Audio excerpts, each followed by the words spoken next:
আমার হাতে এখন যে পাতাগুলি দেখছো এগুলি হচ্ছে গাঁদালি পাতা। অনেকে বেটে বড়া করে, আবার অনেকে কুচি কুচি করেও বড়া করে।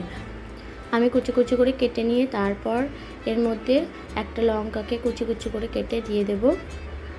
তারপর দিয়ে দেবো একটা পেঁয়াজ, তাকেও কুচি কুচি করে কেটে ছোট ছোট টুকরো করে নিয়ে দিয়ে দেবো ওর মধ্যে। এই গাঁদালি পাতার বড়া খাওয়া উপকার, কেননা ঠান্ডা সর্দি লাগলে নাকি এই গাঁদালি পাতা বড়া করে খেলে সর্দি ভালো হয়ে যায়।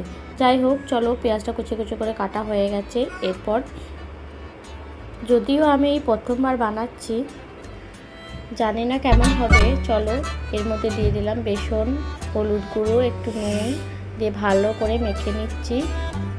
ভালো করে মাখা হয়ে গেলে এদিকে একটি কড়াইয়ে কিছুটা গরম করে নিয়ে তার মধ্যে একে একে দিয়ে দিলাম বড়াগুলোকে।